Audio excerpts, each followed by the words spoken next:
Tuyết rồi về với mẹ thôi, hương quê thơm ngát lòng con sao đành. Cha ngồi gói bánh trưng xanh, lạt mềm cuốn chặt để dành phần con.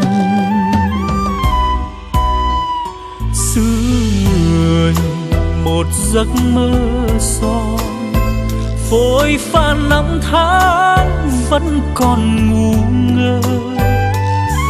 Về đi con, mẹ vẫn mong chờ chiều 30 Tết câu thơ nghẹn phần.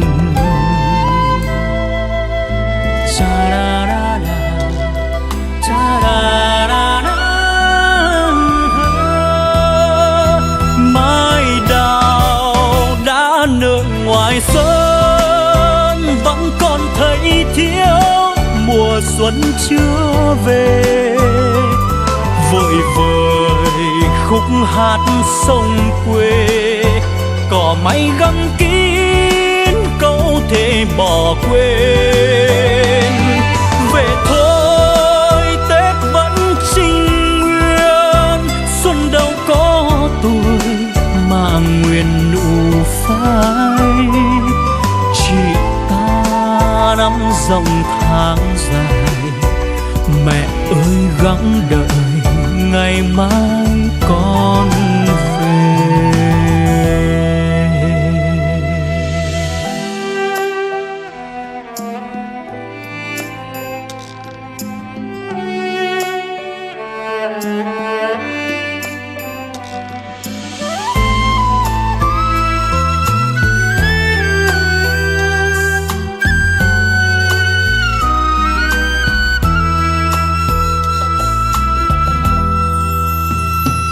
Tết rồi về với mẹ thôi, hương quê thơm ngát lòng con sao đành.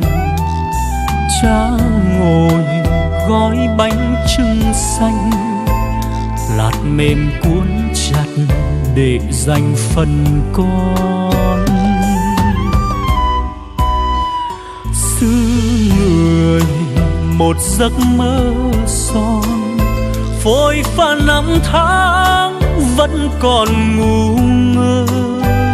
Về đi con, mẹ vẫn mong chờ chiều 30 Tết câu thơ nghẹn phần.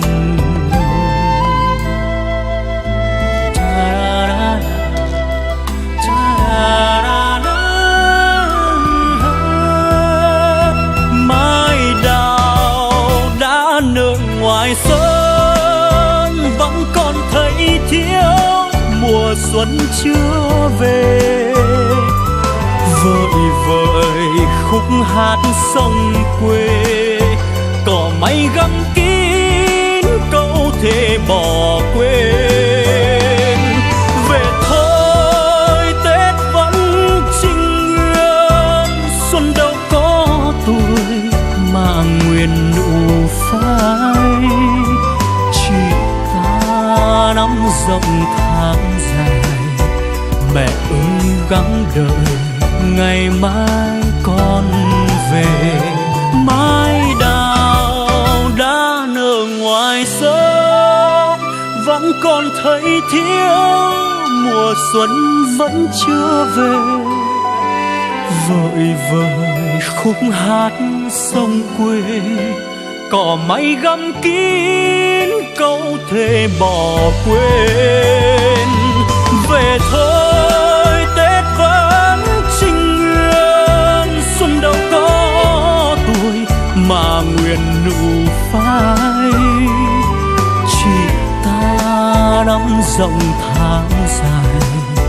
Mẹ ơi gắng đợi ngày mai con về.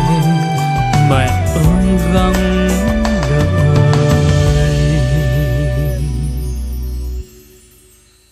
ngày mai con về.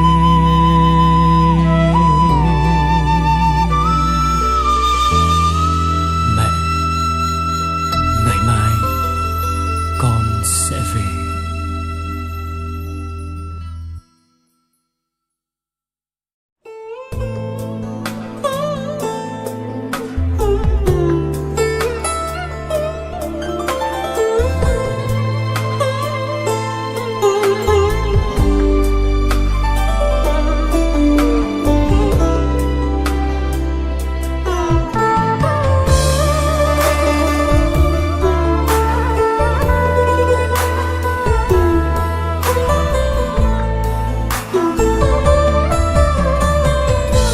Xuân nay ngóng chờ người về thăm,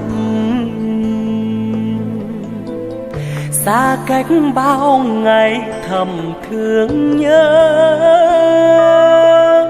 Còn vương những chiều hẹn hò, tay trong tay anh đưa em dạo phố, ngắm đào mai nở nhộn nhịp phố xuân. Cánh thư ghi lời tỏ tình cùng em, nhớ thương với đầy người còn vương vấn. Còn đây những chiều hẹn hò, mình kề bên nhau say đắm chiếc hôn đầu.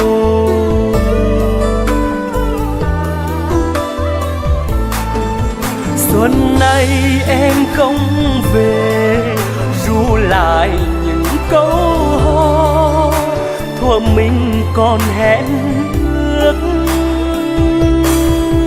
Vắng em xuân nay buồn lắm, đào mai e ấp mong chờ, để mắt ai rưng rưng lệ nhòa ngồi ngóng đời xuân sang thấy buồn.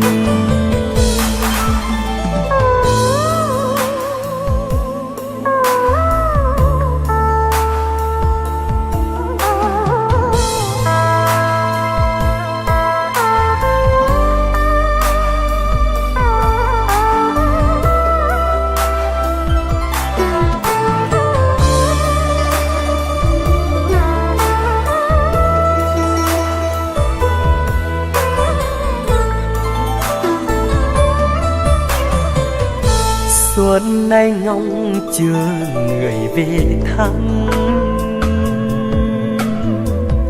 xa cách bao ngày thầm thương nhớ. Còn vương những chiều hẹn hò, tay trong tay anh đưa em dạo phố, ngắm đào mai nở nhộn nhịp phố xuân. Cánh thư ghi lời tỏ tình cùng em, nhớ thương với đầy người còn vương vấn. Còn đây những chiều hẹn hò, mình kề bên nhau say đắm chiếc hôn đầu.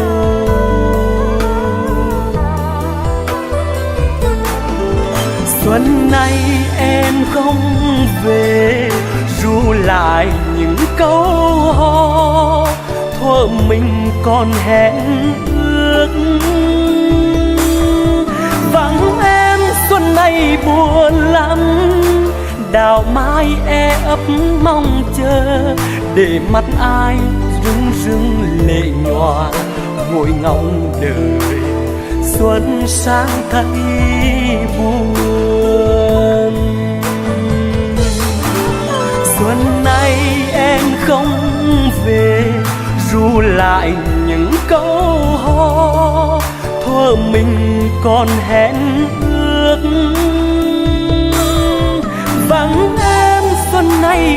buồn lắm, đào mai e ấp mong chờ, để mắt ai rưng rưng lệ nhòa, ngồi ngóng đời xuân sang thấy buồn. Để mắt ai rưng rưng lệ nhòa, ngồi ngóng đời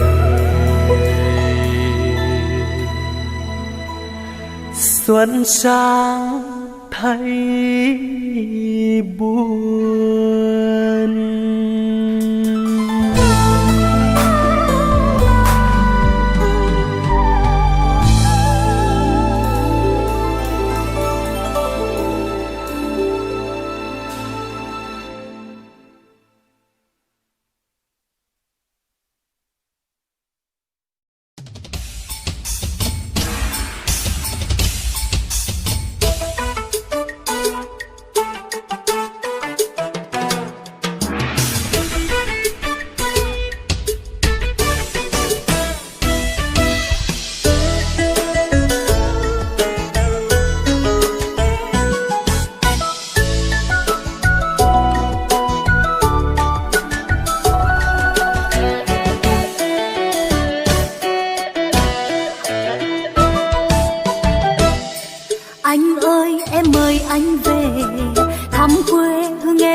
bạt ngát mây bay về bên em, anh về cùng em, anh thương anh nhớ quê nhà, về cùng em hát dòng đò đưa. Mẹ cha đêm ngày mong đợi, đợi anh về về cưới cô dâu. Em thương em bước qua cầu, áo thề màu anh bước theo sau. Qua sông sung sinh cơi trầu, bà con hai hò đón mừng cô dâu.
Bạt ngát mây bay về bên em, anh về cùng em,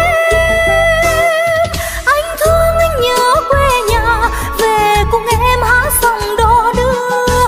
Mẹ cha đêm ngày mong đợi, đợi anh về về cưới cô dâu. Em thương em bước qua cầu, áo thề màu anh bước theo sau. Qua sông xinh xinh cơi trầu, bà con ai hò đón mừng cô dâu. Qua sông xinh xinh cơi trầu, bà con ai hò đón mừng cô dâu. Quê hương biết mấy ân tình,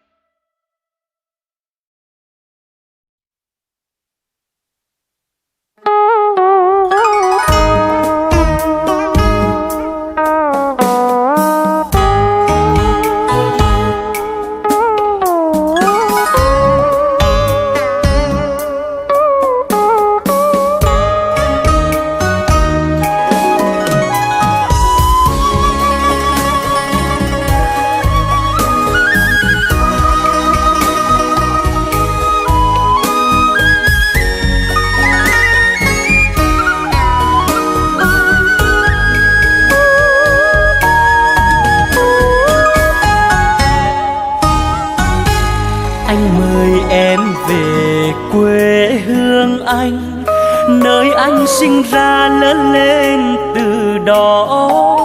Đất quê nghèo giàu tình yêu thương, đã bao đời ghi tròn tình ở quê. Quê hương anh có dòng sông Lam uốn lượn quanh ôm chặt núi Hồng. Về quê anh nghe điệu hò ví dặm, nặng ân tình mộc mạc mà thương. Từ hương hoa đến bờ tre gốc rạ, thương mẹ già vẫn một nắng hai sương. Quê anh nghèo vất vả lắm em ơi, dù dòng lãng có trôi về biển cả, ta vẫn ngược dòng ở lại sông Lam. Em hãy về quê hương cùng anh,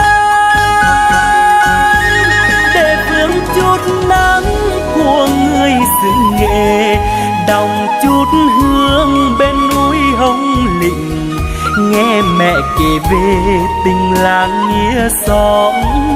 Đêm tắt đèn vẫn trọn đời bên nhau, yêu thương rồi như muối mặn gừng cay.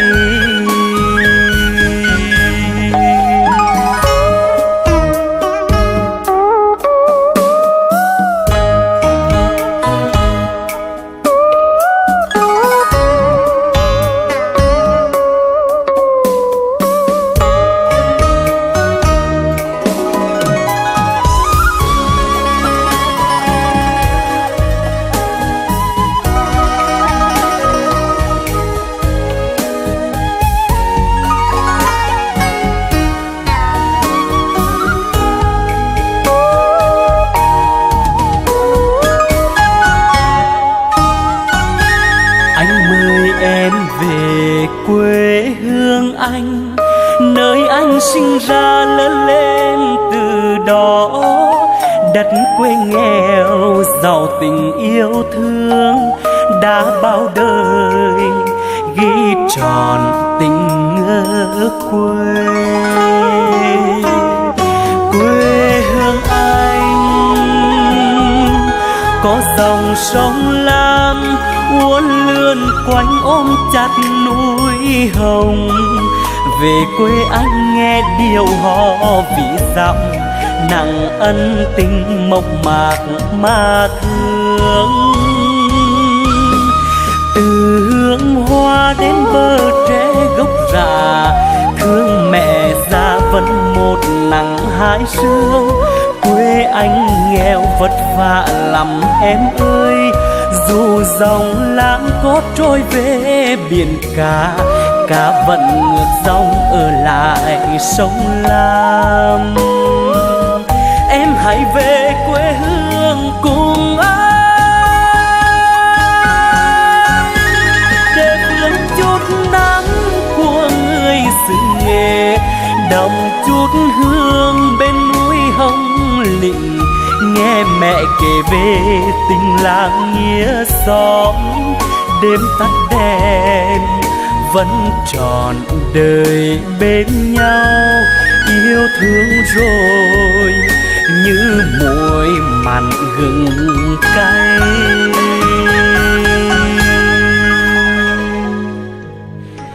Đã yêu thương rồi như muối mặn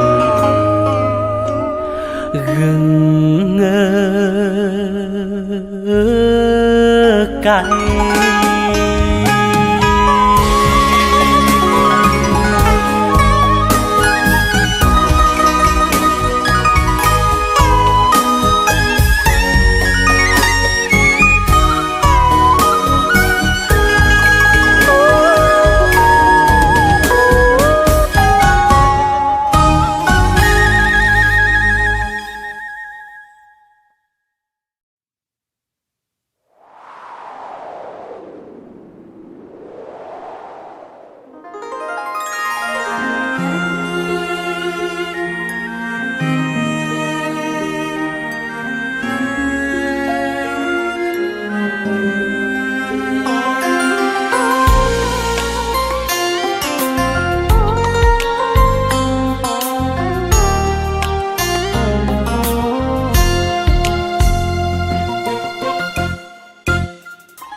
trở về quê, gặp con đê dài nắng đổ chiếu xanh, gặp con sông Lam tuổi thơ lặn lội, bên lỡ bên bồi bồi hồi sao xuyên. Xứ Nghệ yêu ơi, xứ Nghệ quê tôi.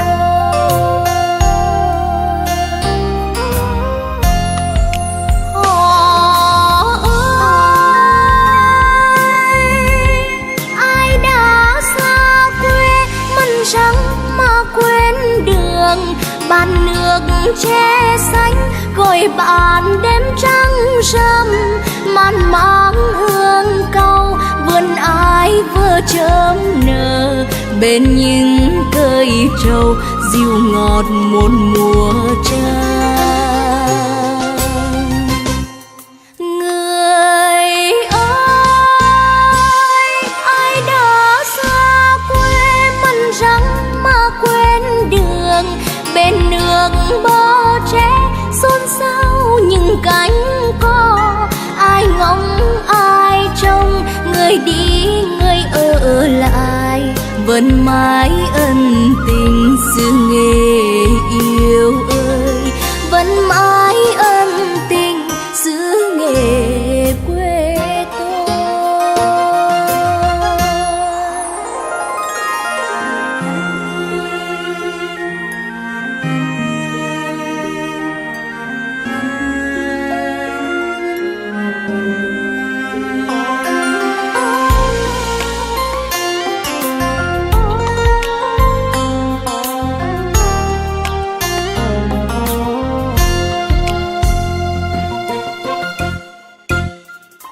Bôn ba xuôi ngược ngàn phương, lòng thương quê nhà một nắng hai sương.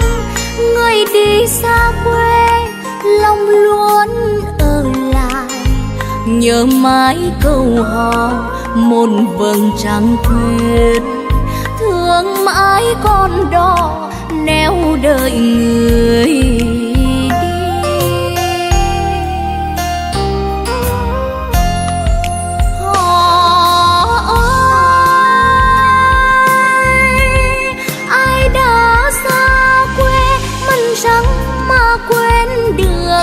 Bàn nước che xanh gọi bạn đêm trăng râm, man máng hương cau vườn ai vừa chớm nở, bên những cây trầu dịu ngon một mùa trăng.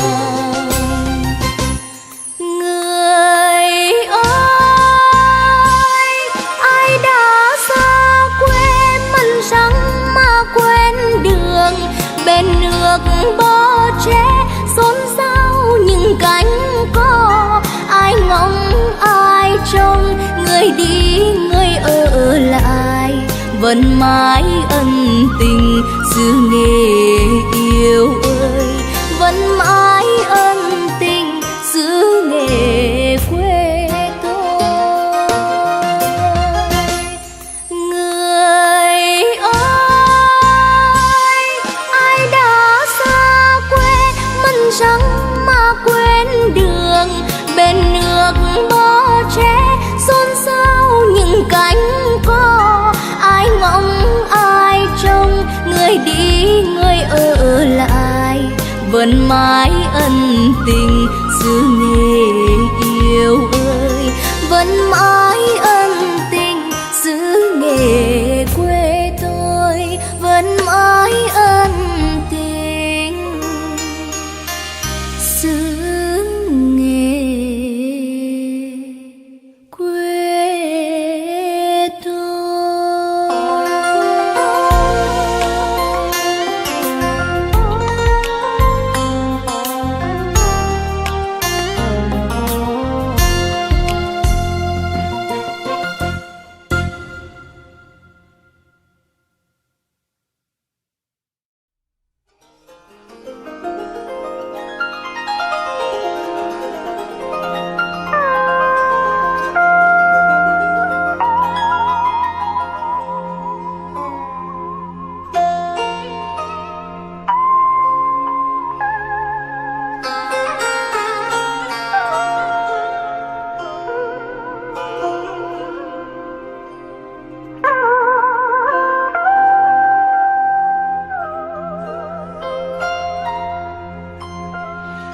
Cho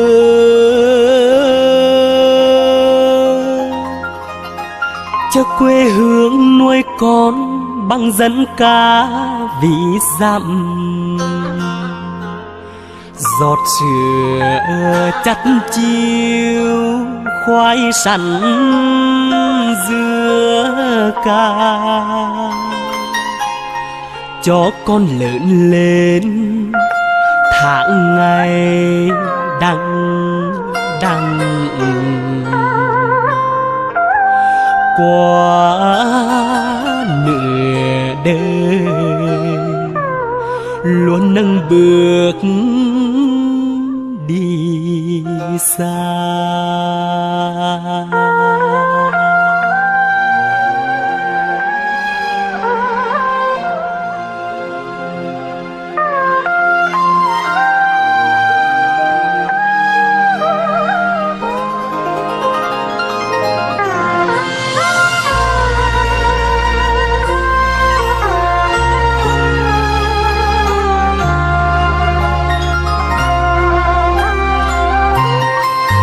Xứ Nghệ ơi, quê hương bao thương nhớ,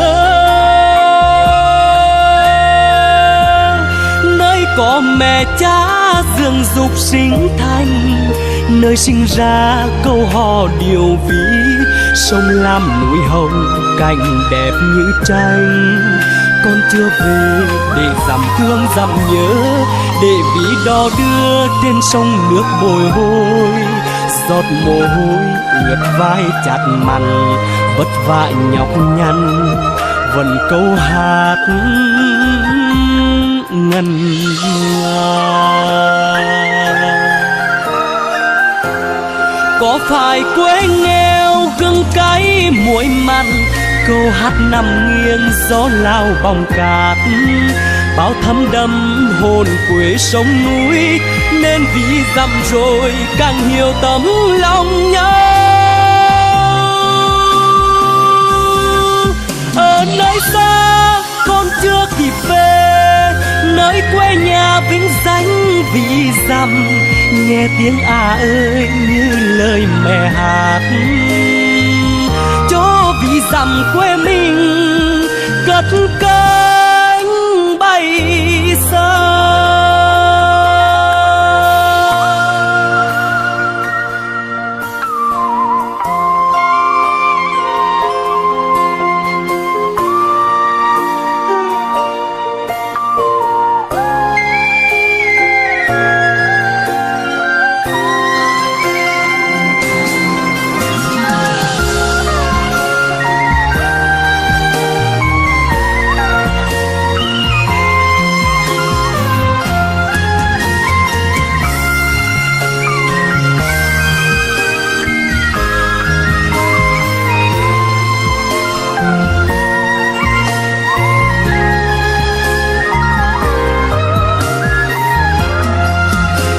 Nghệ ơi, quê hương bao thương nhớ,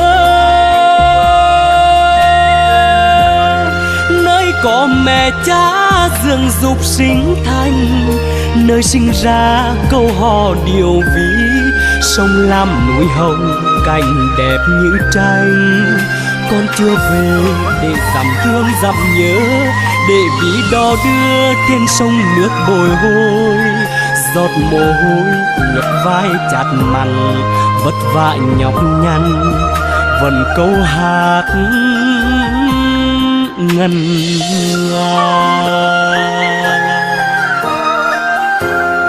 Có phải quê nghèo gừng cay muối mặn, câu hát nằm nghiêng gió lao bóng cát, bao thấm đẫm hồn quê sông núi, nên vì dặm rồi càng hiểu tấm lòng nhau.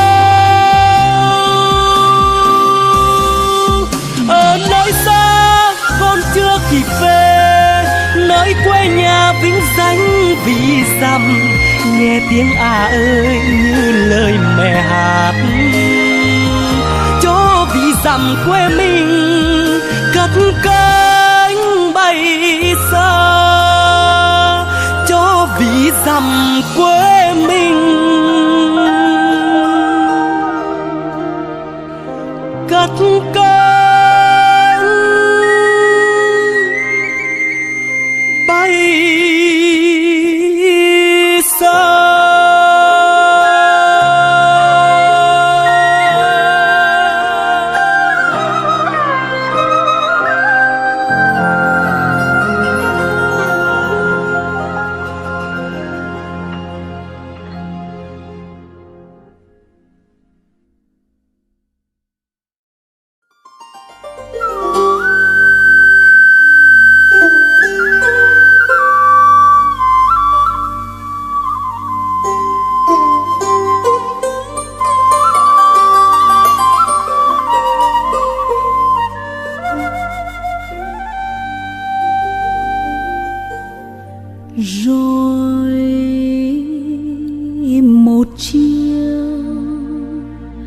chợt nhớ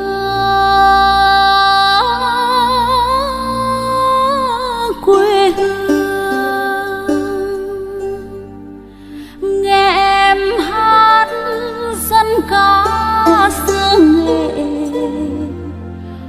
câu hát ru như một thời thuở bé, đưa ta về bên bãi tuổi thơ xưa. Điệu ví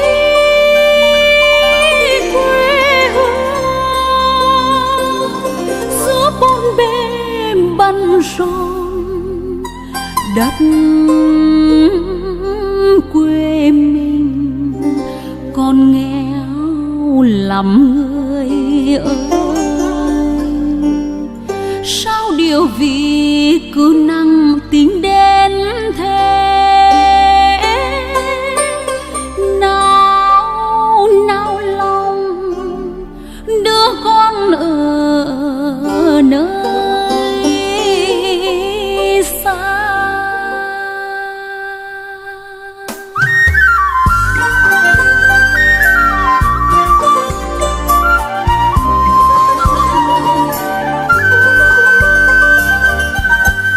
Mời anh về xứ Nghệ ơi khúc hát sông quê, ai đi xa mồ đó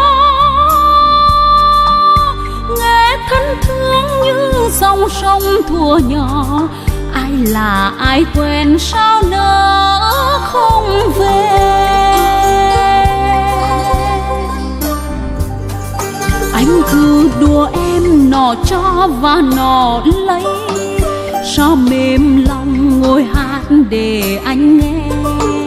Không dân ca có từ trong máu thịt, không thể dối lòng làm sống dậy một hồn quê. Tôi viết tặng em bài ca lần đầu gặp gỡ, bởi chia xa không nói được nên lời, nhưng điều vì theo anh về mãi mãi ta cứ mơ hoài. Điều vì dặm là em.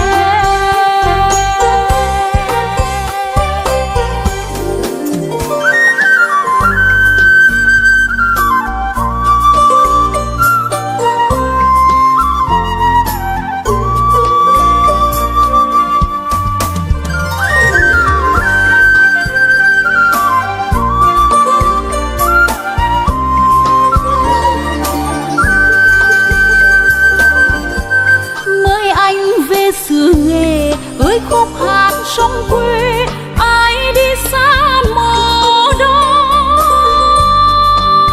nghe thân thương như dòng sông thuở nhỏ. Ai là ai quen sao nỡ không về. Anh cứ đùa em nọ cho và nọ lấy, sao mềm lòng ngồi hát để anh nghe. Khung dân ca có từ trong máu thịt, không thể dối lòng làm sống dậy một hồn quê. Tôi viết tặng em bài ca lần đầu gặp gỡ, bởi chia xa không nói được nên lời, nhưng điều vì theo anh về mãi mãi ta cứ mơ hoài. Điều vì dặm là em, ta cứ mơ hoài.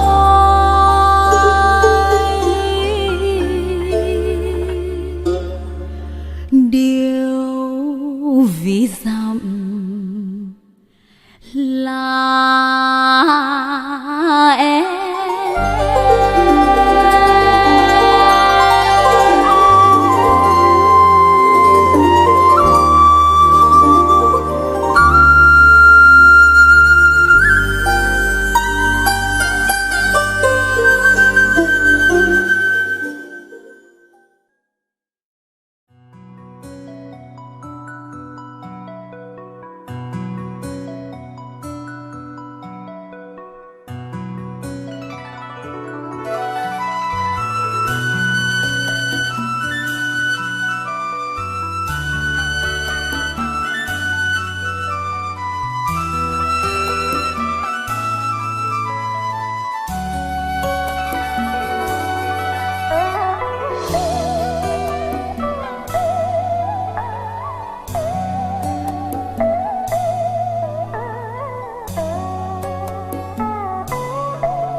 Em ơi, quê anh con trai gió Lào, vắt qua răng biển rì rào hàng dương. Tiên điên làm nổi tơ vương từ trong sâu bể yêu thương tìm về. Nặng tình câu ví hồn quê, về đi em nhé, về quê anh nhé, mình về nghe em. Làm giang soi bóng núi hồng, thong reo bên đời khơi dòng nhớ thương.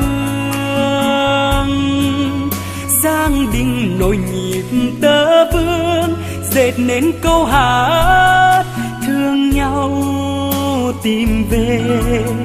Rượu nồng hơi ấm hồn quê, để thương để nhớ, để say câu hát trang kiều yêu người. Miền quê anh nặng tình như rứa, bữa cơm trưa thơm đượm vì dứa hồng. Ơi sông lam sáng trời thơ bên đời, đất hóa tâm hồn níu gọi người đi xa, điệu ví quê nhà mát ngọt miền quê ta. Miền quê anh đẹp từ câu hát, lời quê anh gánh cả nỗi vui buồn. Đi muôn phương vẫn dẫn thương muối mặn, miền đất lam hồng trong đục hoa tráng thơ, trừ tâm sáng trời, đất bồng hoa nhân văn.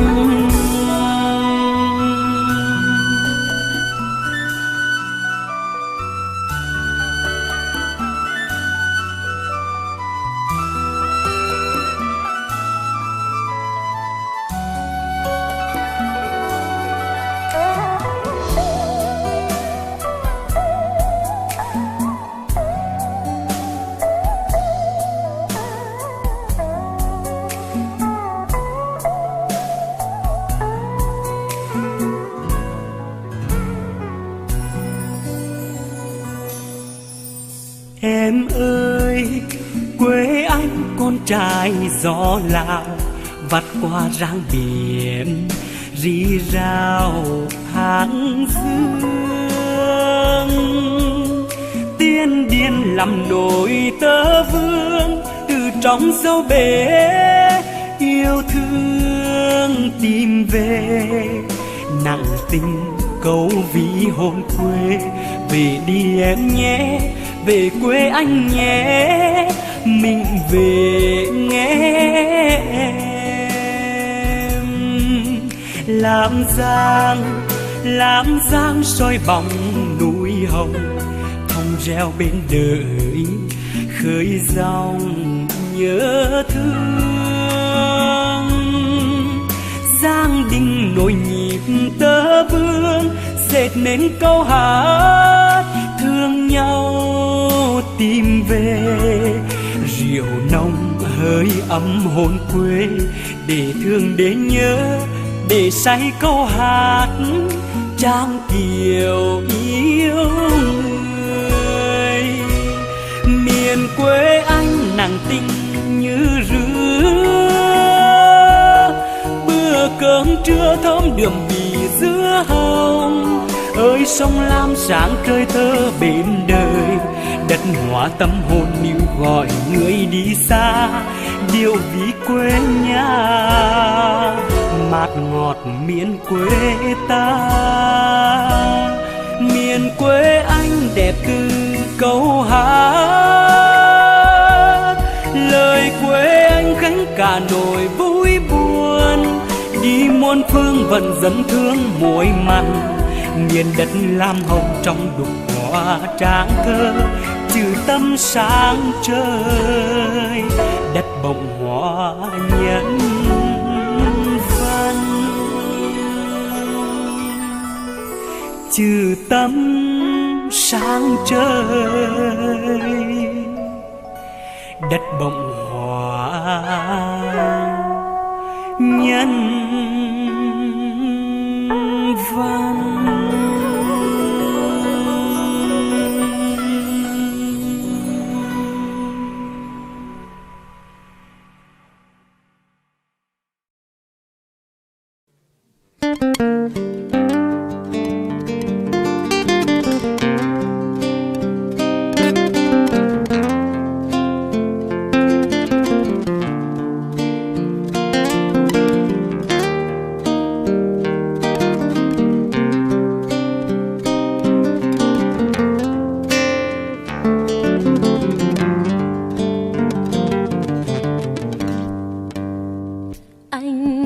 Về sự nghề với em không?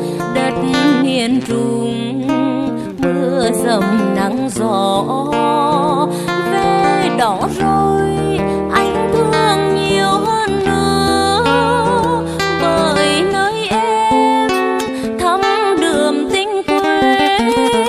Anh có về sự nghề với em không? Có dòng sông côn đô xưa vẫn đợi, câu dân ca bắt nguồn từ đồng ruộng, để ai xa luôn vẫn nhớ về quê. Nắng nghĩa ân tình câu vì dằm người ơi, về đi anh, về với quê em. Nước biếc nón xanh đường quanh quanh xứ nghệ, về bên em nghe lời thương của mẹ. Anh về đây làm rể thương thấy mẹ cùng em, dù một nắng hai sương nhưng ấm bao tình nghĩa. Răng cưng cái muối mặn tiếng nói nó giống ai, dư đã nói yêu anh lời yêu thương còn mãi. Anh thương anh có về xứ nghệ với em không? Anh thương theo em về xứ nghệ cùng em.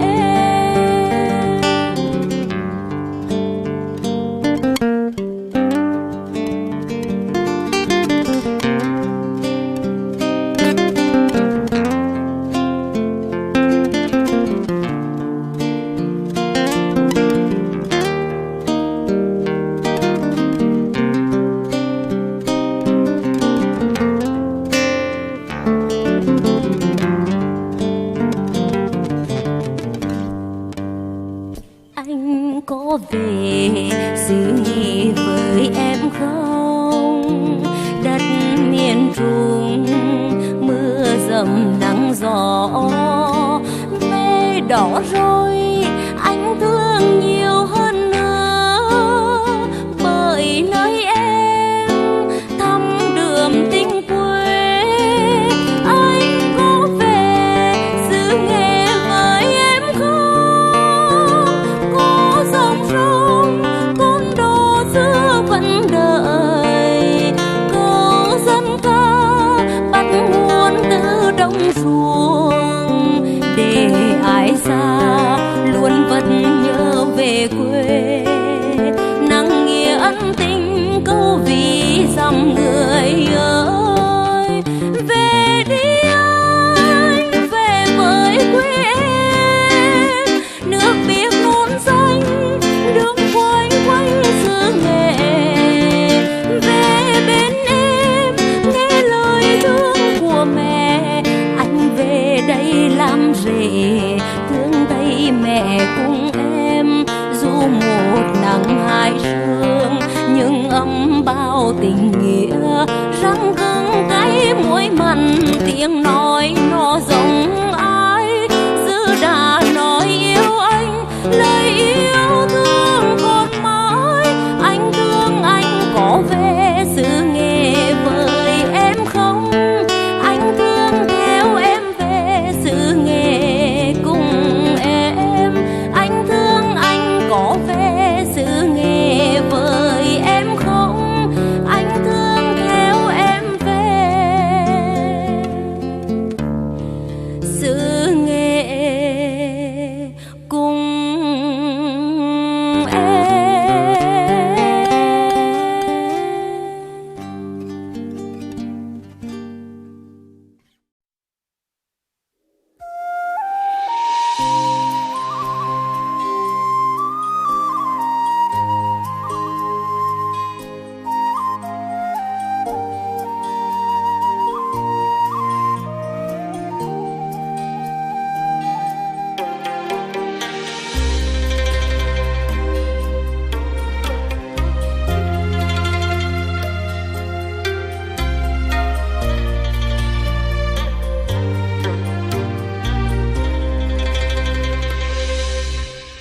Một chiều bên dòng sông Lam, anh gọi em cô gái lai đò.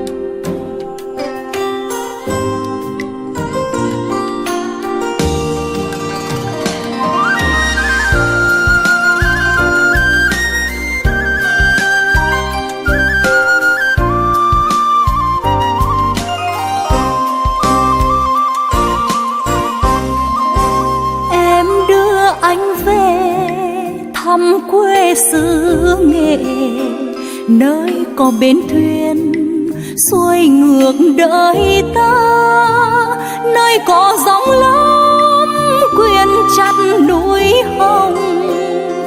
Về quê em tình người sâu lắng, ta đưa nhau về quê mẹ đi anh. Thắm đào che xanh đẹp bức tranh xứ Nghệ, răng nặng lòng khôn nguôi nỗi nhớ, như câu ví dặm mộc mạc quê mình. Anh khua mái chèo xuôi ngược sông La, ngắm trăng tắm xóa bên sông Đinh khói ban. Thăm đèo ngang về cửa lò sóng vô, nhớ kẻ hồ yêu ca ru cô đàm. Nhi xuân ơi thương câu kiều vọng mãi, hát câu dần thương níu chân người ở lại, để mãi trong ta trọn nghĩa ân tình. Xứ Nghệ ơi sâu nặng hỡi người.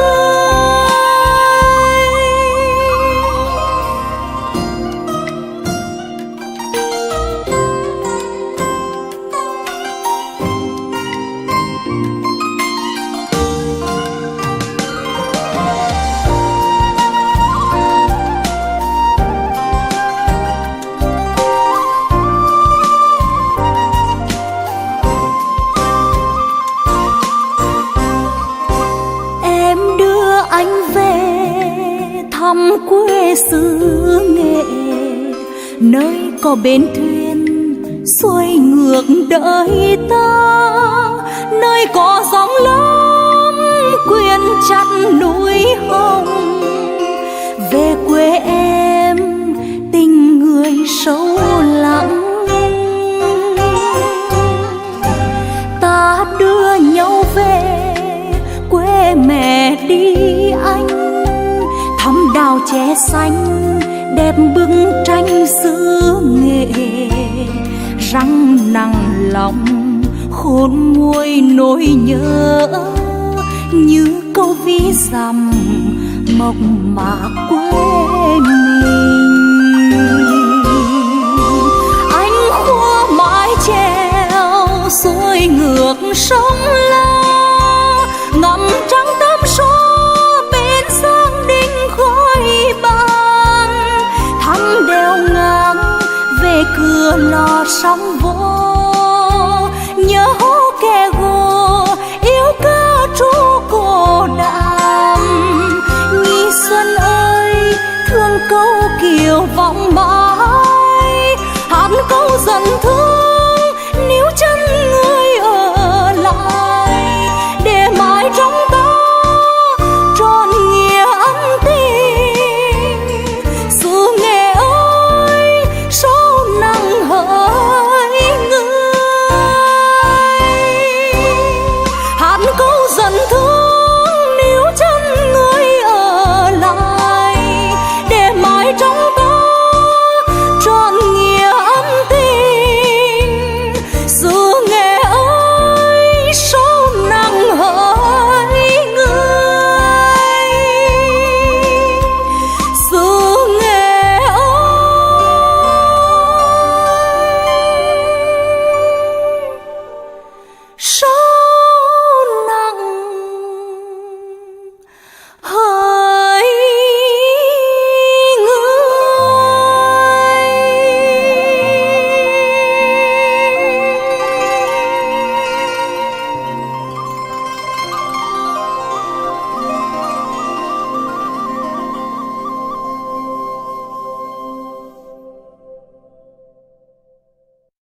Lam Giang. Con sông quê nối hai đầu nỗi nhớ, bên mi chờ bên tê đời, đôi bờ chung một dòng trôi. Nước Lam Giang hoa từng giọt mồ hôi, chờ cả đời mẹ cha lam lũ, như cánh phạc hoài đêm không ngủ, chờ vơ bay nơi ấy chân trời. Ai còng lưng gom từng hạt phù sa, khơi nguồn sống trong những chiều hà mát,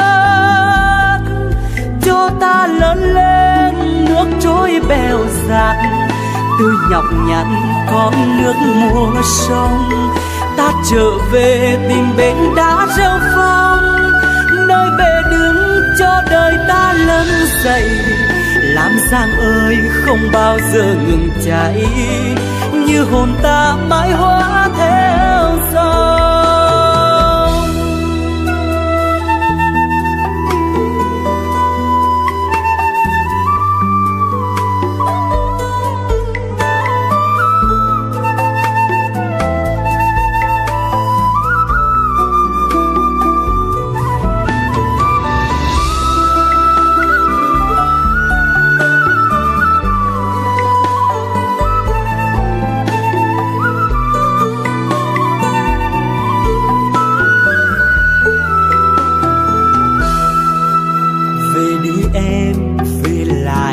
Lam Giang, con sông quê nối hai đầu nỗi nhớ,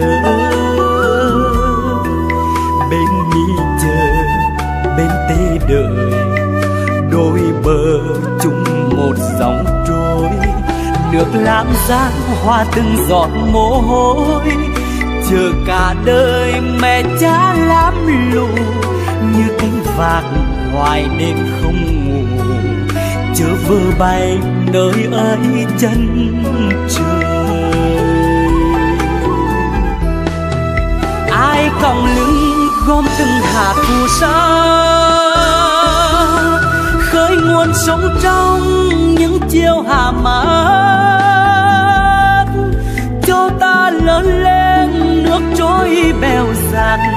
Từ nhọc nhằn con nước mùa sông, ta trở về tìm bến đá rêu phong, nơi bề đứng cho đời ta lớn dậy. Lam Giang ơi không bao giờ ngừng cháy, như hồn ta mãi hóa theo dòng. Về đi em về lại Lam Giang, con sóng lao sao thức lòng trăn trở. Chạy đi sông ơi ta xin mang nở, đặt trái tim mình giữa dòng chảy mênh mông. Chạy đi sông ơi ta xin mang nở, đặt trái tim mình giữa dòng chảy mênh mông.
miền trung đất khô cằn, mùa đông trời buốt giá, mùa hạ nắng cháy ra.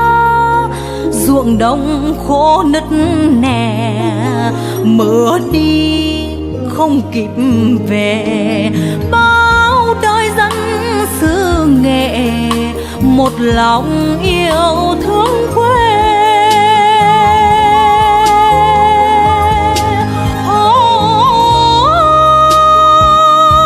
Ai về đô lương Nam Đan ngày đó, qua phá bên thủy bóng dáng ai còn ghi. Một thời chờ đợi người đi, sao ai không nói điều gì hỡi ai.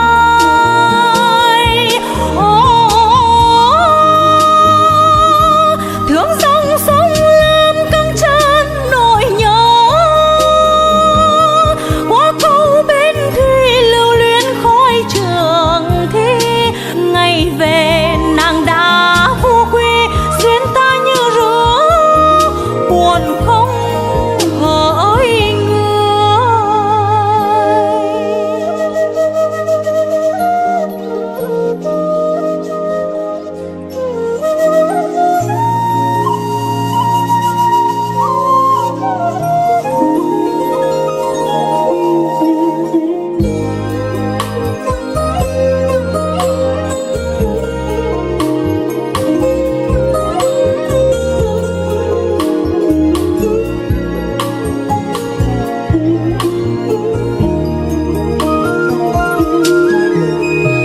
Xa quê lâu lắm rồi mà sao tôi nhớ hoài.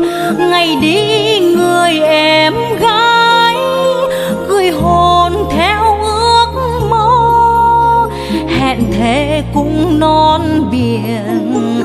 Ra đi tôi sẽ về, yêu làng quê xứ Nghệ, vẹn lời thề sắt son.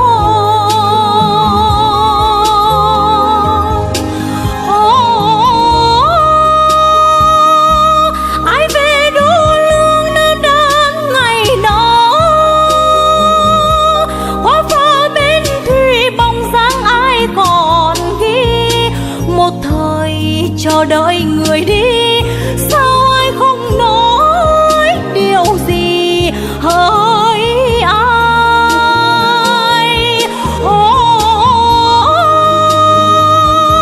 Thương dòng sông Lam căng chân nỗi nhớ, qua câu bên thủy lưu luyến khói trường thi. Ngày về nàng đã vô quy, duyên ta như rứa buồn không hỡi người. Xa quê lâu lắm rồi mà sao tôi nhớ hoài. Ngày đi người em gái gửi hồn theo ước mơ, hẹn thề cùng non biển. Ra đi tôi sẽ về.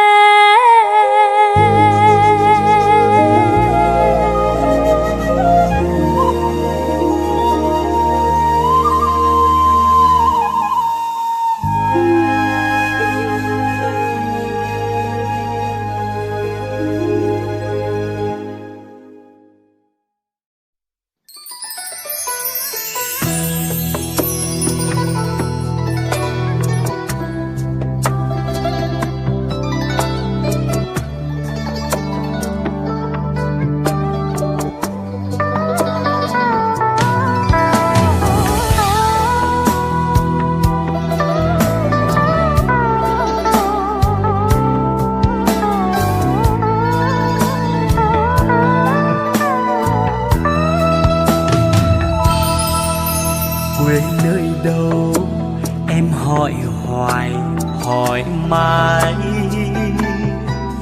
Anh nói rằng quê ở mãi trong tim. Quê là nơi có cánh cò bay lạ trên những cánh đồng lúa đã trổ bông. Thương lắm quê nghèo một đời gian nan, thương mẹ tôi vai gây tóc bạc, cả một đời gánh nặng nuôi con. Mẹ ru anh bằng câu ví dặm, quê là nơi cứ nặng mài ân tình.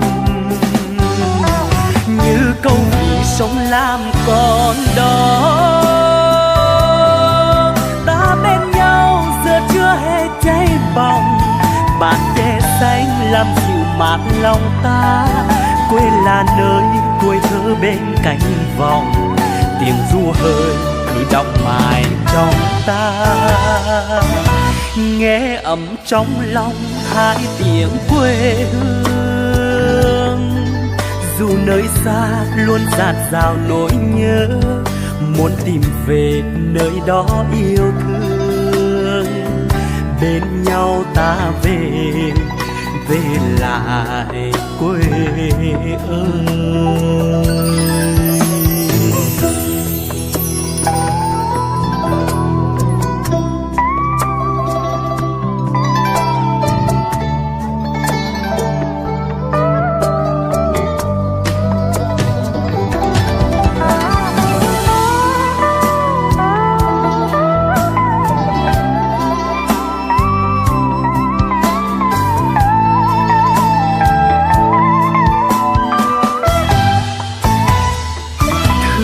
Lắm quê nghèo một đời gian nan, thương mẹ tôi vai gây tóc bạc, cả một đời gánh nặng nuôi con. Mẹ ru anh bằng câu ví dặm, quê là nơi cứ nặng mài ân tình. Như câu ví sống làm con đó, ta bên nhau giờ chưa hề cháy bỏng. Bạt tre xanh làm dịu mát lòng ta, quê là nơi tuổi thơ bên cánh vọng. Tiếng ru hơi cứ đọng mãi trong ta, nghe ấm trong lòng hai tiếng quê hương. Dù nơi xa luôn dạt dào nỗi nhớ, muốn tìm về nơi đó yêu thương.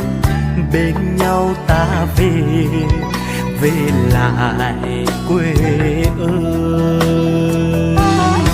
Như câu sống làm con đó, ta bên nhau giờ chưa hề cháy bỏng. Bạt tre xanh làm dịu mát lòng ta, quê là nơi tuổi thơ bên cánh vọng. Tiếng ru hơi cứ đọng mãi trong ta, nghe ấm trong lòng hai tiếng quê hương. Dù nơi xa luôn dạt dào nỗi nhớ, muốn tìm về nơi đó yêu thương. Bên nhau ta về, về lại quê.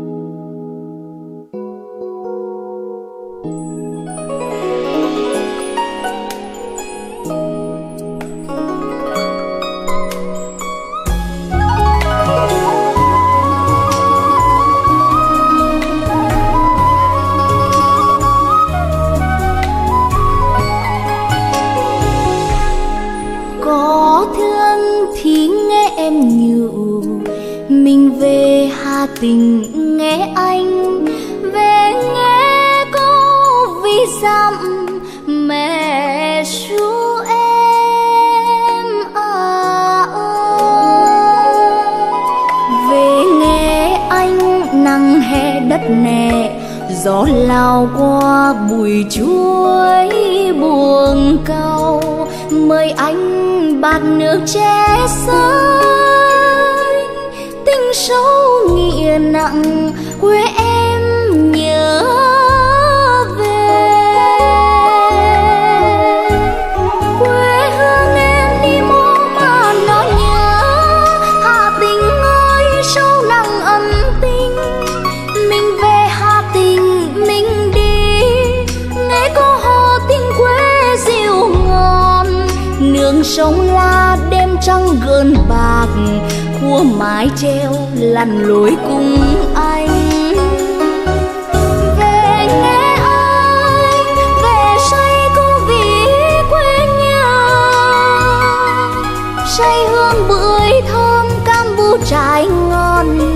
Về đi anh, về quê em thăm dòng sông ngàn phố.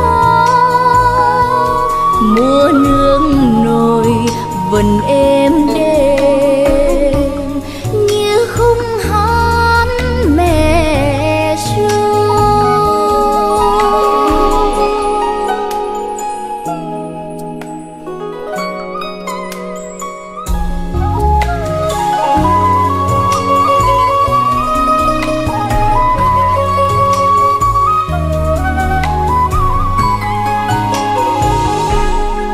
Có thương thì nghe em nhiều, mình về Hà Tĩnh nghe anh. Về nghe câu vì dặm mẹ ru em ơi. Về nghe anh nắng hè đất nè, gió lao qua bụi chuối buồng cau, mời anh bạt nước che xanh. Tình sâu nghĩa nặng quê em nhớ về. Quê hương em đi mô mà nó nhớ, Hà Tĩnh ơi sâu nặng ân tình. Mình về Hà Tĩnh mình đi, nghe cô hò tình quê dịu ngon. Nương sông La đêm trăng gợn bạc, khua mái treo lặn lối cùng anh. Về nghe anh, về say cô vì quê nhà, say hương bưởi thơm cam bu trái ngon. Về đi anh, về quê em thăm dòng sông ngàn phố. Mùa nương nổi vần êm đêm như khung hát mẹ ru. Về nghe anh, về say cô vì quê nhà, say hương bưởi thơm cam bu trái ngon. Về đi anh, về quê em thăm dòng sông ngàn phố. Mùa nương nổi vần êm đêm như khung hát mẹ ru.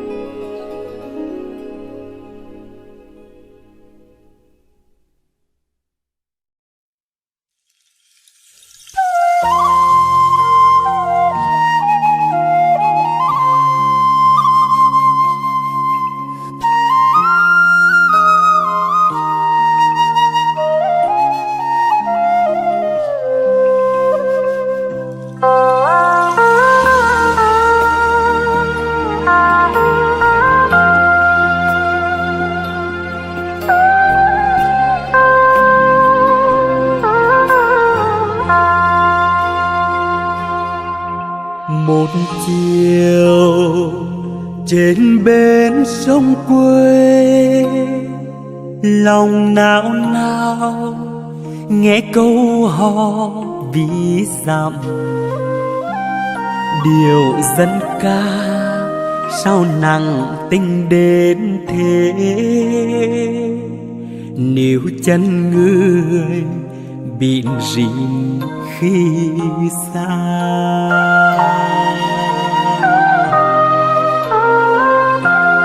Anh có về Hà Tĩnh quê,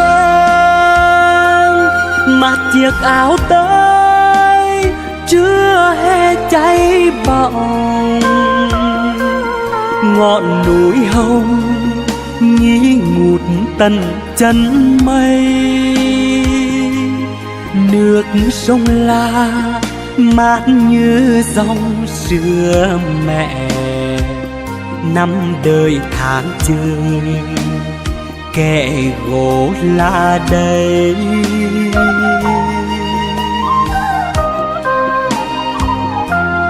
Anh đưa em về xứ Nghệ quê anh, vì nhút thánh chương mặn mà tình nghĩa, vì tướng Nam Đàn dịu ngọt một hồn quê. Dòng lam trong soi đôi bờ xanh thẳm, nối lại tơ duyên bên thủy những nhịp cầu. Em có về xứ Nghệ cùng anh, núi Quyết thống reo gọi sông Lam chờ đợi.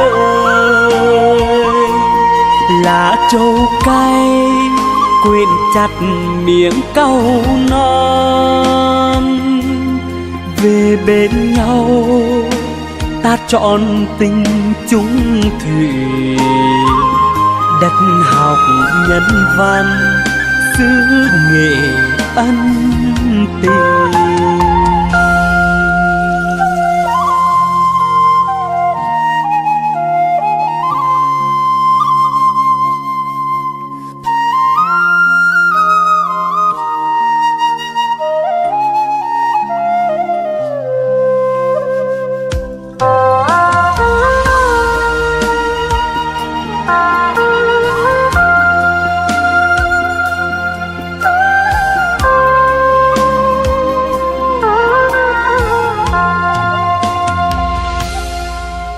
Một chiều trên bên sông quê, lòng nao nao nghe câu hò ví dặm.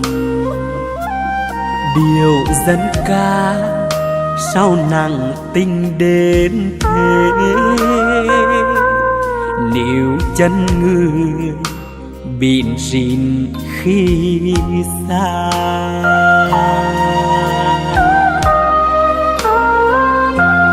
Anh có về Hà Tĩnh quê, mặc chiếc áo tới chưa hề cháy bỏng. Ngọn núi hồng nghi ngút tận chân mây, nước sông La mát như dòng sữa mẹ. Năm đời tháng chơi kẻ gỗ là đây.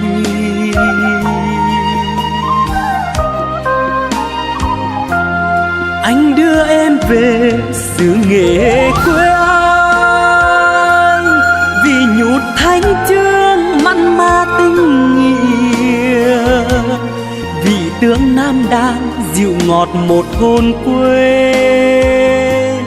Dòng lam trong soi đôi bờ xanh thẳm,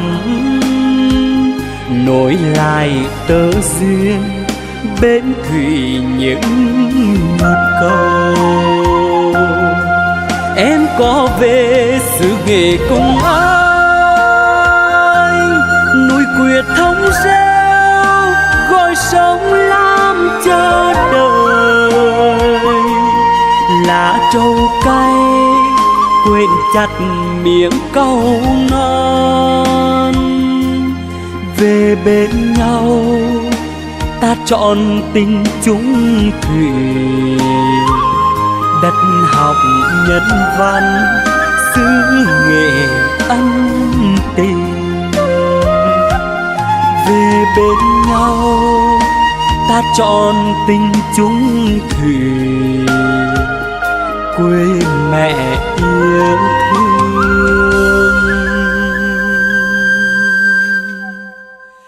Xứ nghệ đẹp dao.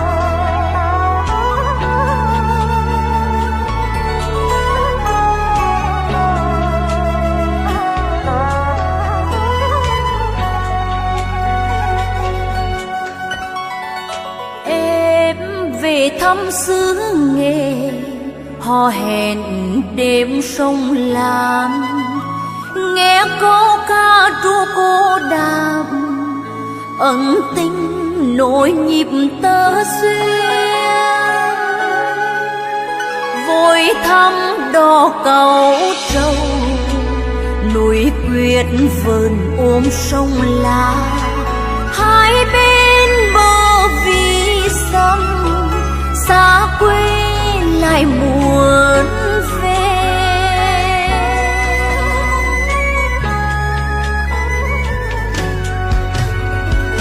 Nhớ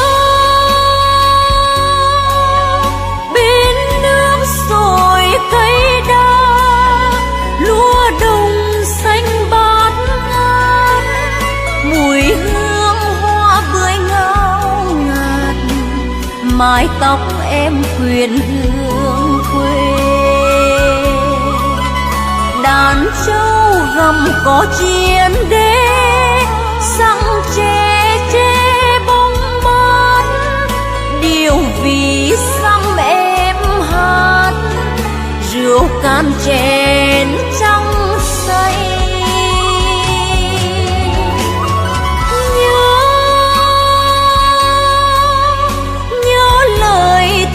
Có mấy chờ ngày anh trở lại, thương sắc vàng hoa cài mòn mỏi đời tin người.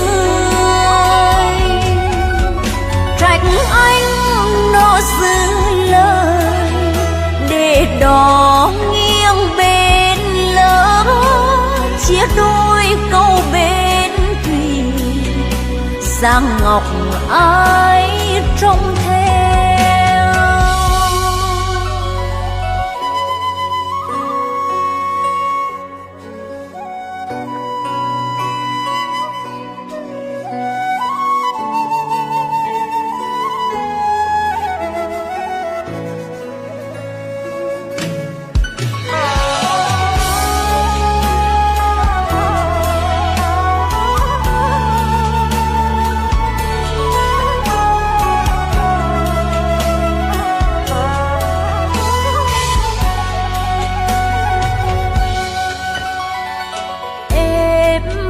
Thăm xứ nghệ hò hẹn đêm sông Lam, nghe câu ca ru cô đàm ẩn tình nỗi nhịp tơ duyên.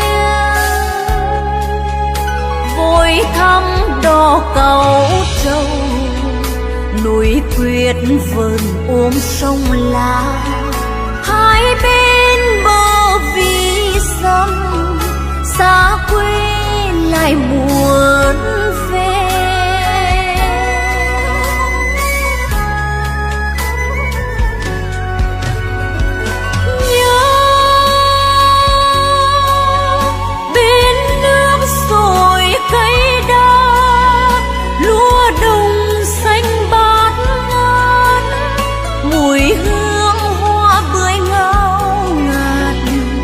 mái tóc em khuyên hương quê.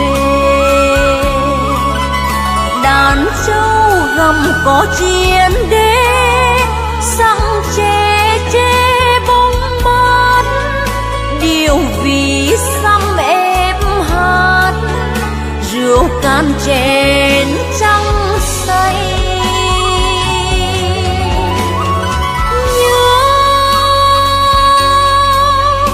Nhớ lời thề có mấy, chờ ngày anh trở lại, thương sắc vàng hoa cài, mòn mỏi đời tin người. Trách anh nó giữ lời, để đó nghiêng bên lỡ, chia đôi câu bên thủy, Giang Ngọc ai trông theo. Trách anh nó giữ lời, để đó nghiêng bên lỡ, chia đôi câu bên thủy, Giang Ngọc ai trông theo.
Giang rộng cánh có bay, ơi quê hương ấm câu hò xứ nghệ.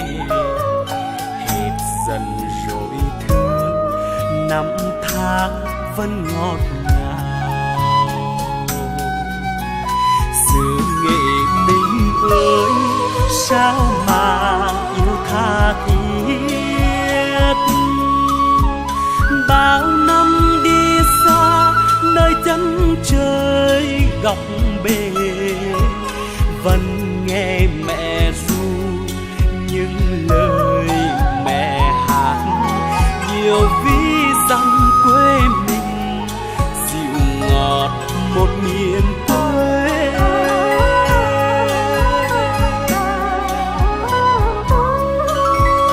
Cứ chiều về nắng vàng trải ven đê, dòng lan sang gánh đôi bờ xanh thẳm. Những cánh buồm nâu căng ngược dòng gió lồng, bên lỡ bên bồi sông chờ nắng phù sa. Nhớ mùa về lúa vàng ngả men say, câu hò đêm trăng tiếng chày khuya gà gáy. Bát nước chè xanh hương hoa cau mùa nắng hạ, làn khói làm chiều lan tỏa khắp làng quê.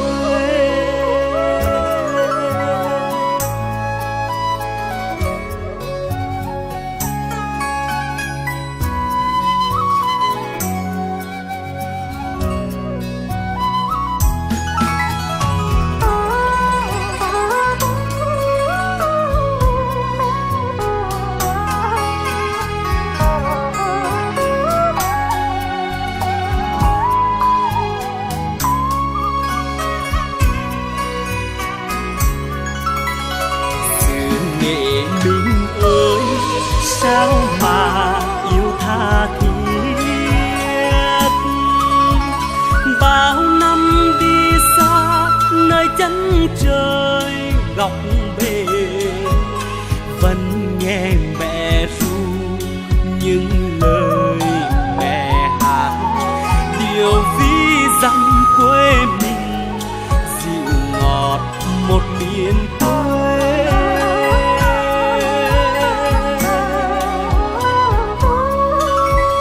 Cứ chiều về nắng vàng trải bên đê, dòng lan giang gánh đôi bờ xanh thắm. Những cánh buồm nâu căng ngược dòng gió lồng, bên lỡ bên bồi sông chờ nắng phù sa. Nhớ mùa về lúa vàng ngả men say, câu hò đêm trăng tiếng chày khuya gà gáy. Bát nước chè xanh hương hoa cau mùa nắng hạ, làn khói lam chiều lãng tỏa khắp làng quê. Mẹ hiền ơi con đi sao nó được về, thăm quê nhà thăm từng con ngõ nhỏ, nơi xứ người suốt năm dài mắt đỏ. Nhớ mẹ hiền nhớ lắm một miền quê, nhớ mẹ hiền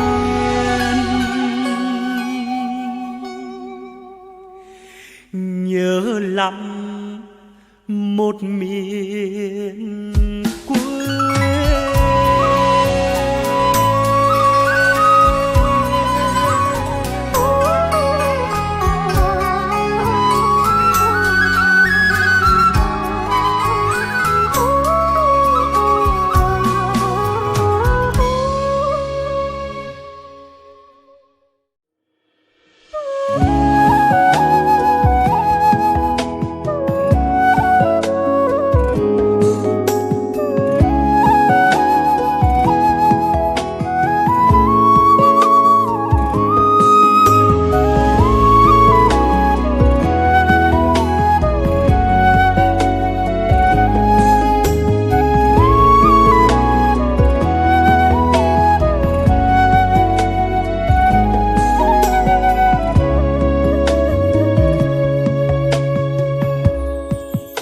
Dẫu có đi nơi mô vẫn nhớ về Hà Tĩnh, nhớ quê mình hồng linh với sông Lam.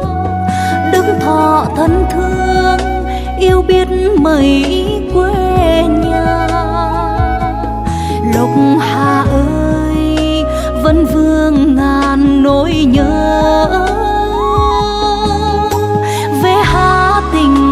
Nghe câu vì người ơi, nghi xuân thương muốn thuở vọng câu kiêu. Biển thuyền cầm dạt dào mong nhớ, đất quê mình say câu hát dân ca.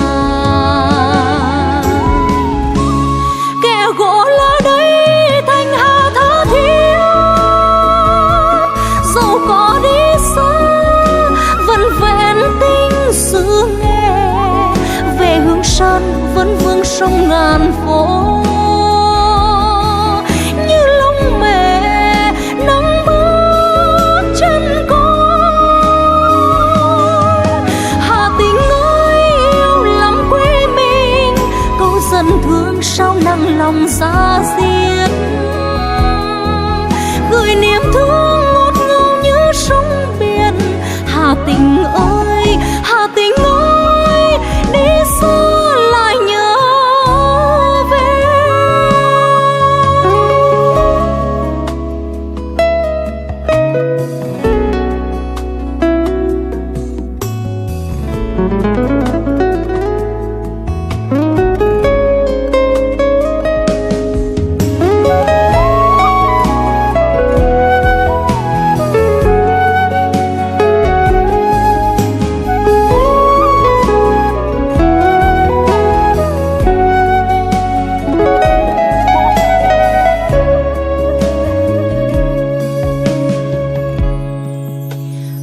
có đi nơi mô vẫn nhớ về Hà Tĩnh, nhớ quê mình hồng linh với sông La. Đức Thọ thân thương yêu biết mấy quê nhà. Lộc Hà ơi vẫn vương ngàn nỗi nhớ. Về Hà Tĩnh nghe câu vì người ơi, nghi xuân thương muốn thuở vọng câu kiêu. Biển thiên cầm dạt dào mong nhớ, đất quê mình say câu hát dân ca. Kẻ gỗ lá đây thanh hà tha thiết, dẫu có đi xa vẫn vẹn tình xứ nghe. Về Hương Sơn vẫn vương sông ngàn phố, như lông mẹ nắng bước chân con. Hà Tĩnh ơi yêu lắm quê mình, câu dân thương sao nặng lòng ra diết.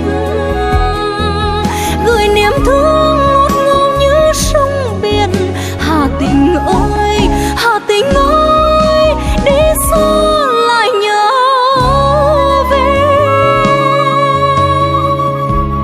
Kẻ gỗ lá đây thanh hà tha thiết,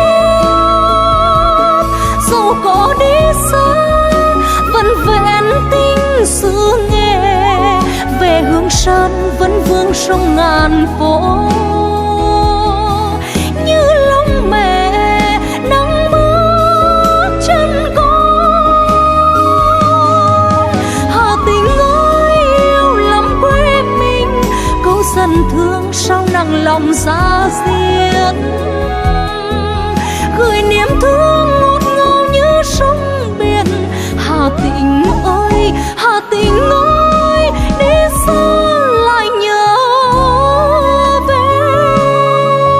Hà Tĩnh ơi, Hà Tĩnh ơi,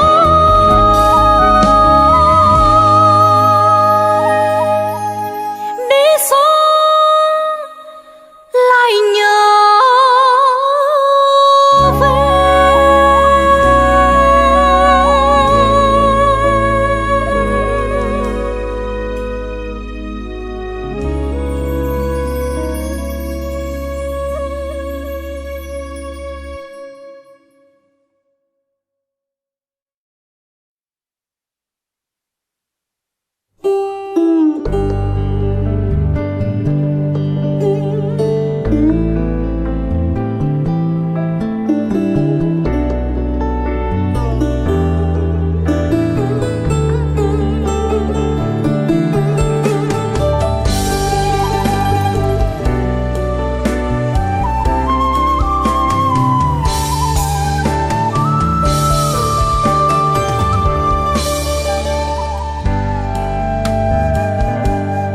Tôi sinh ra trong vành nỗi xứ Nghệ, uống nước dòng Lam từ thuở ấu thơ. Ngọt ngào trong mắt như dòng sữa mẹ, nuôi tôi lớn khôn qua những tháng năm. Ơi con sông bao phủ xa chớ nặng, xanh biếc dòng Lam bờ bãi xanh xanh. Rì rào sóng hát bâng khuâng cả rạng chiều. Ai nỡ xa để lòng mài vẫn vương.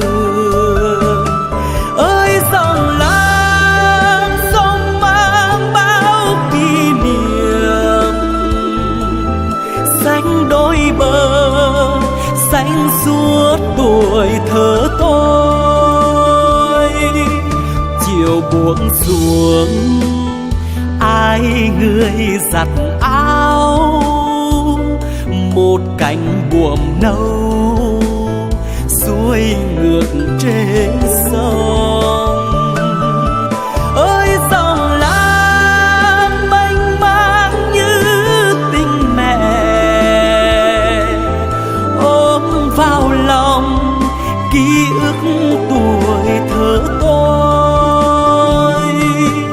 Chiều tím biếc bên dòng làm em hát, để người đi mô năm tháng mãi ngóng về.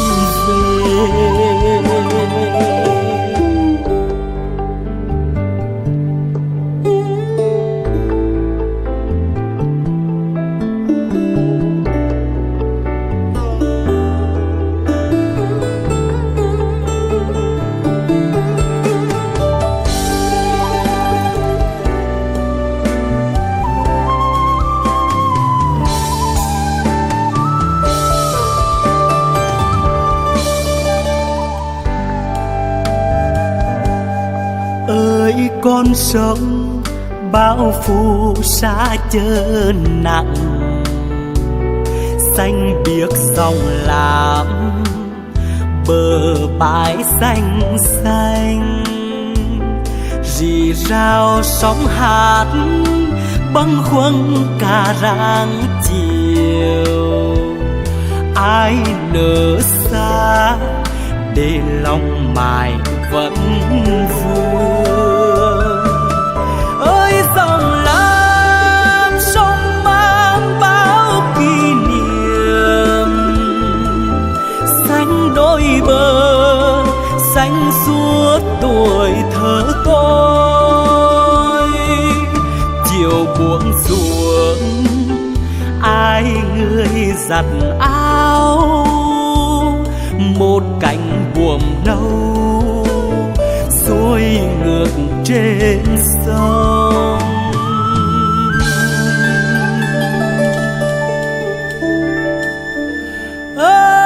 Ơi dòng lam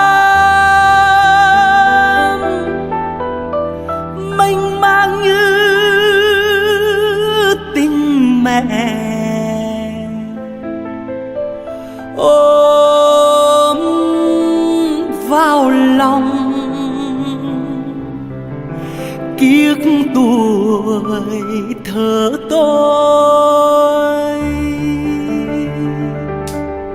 Chiều tím biếc bên dòng làm em hát, để người đi mô năm tháng mãi ngóng về. Chiều tím biếc bên dòng làm em hát, để người đi mô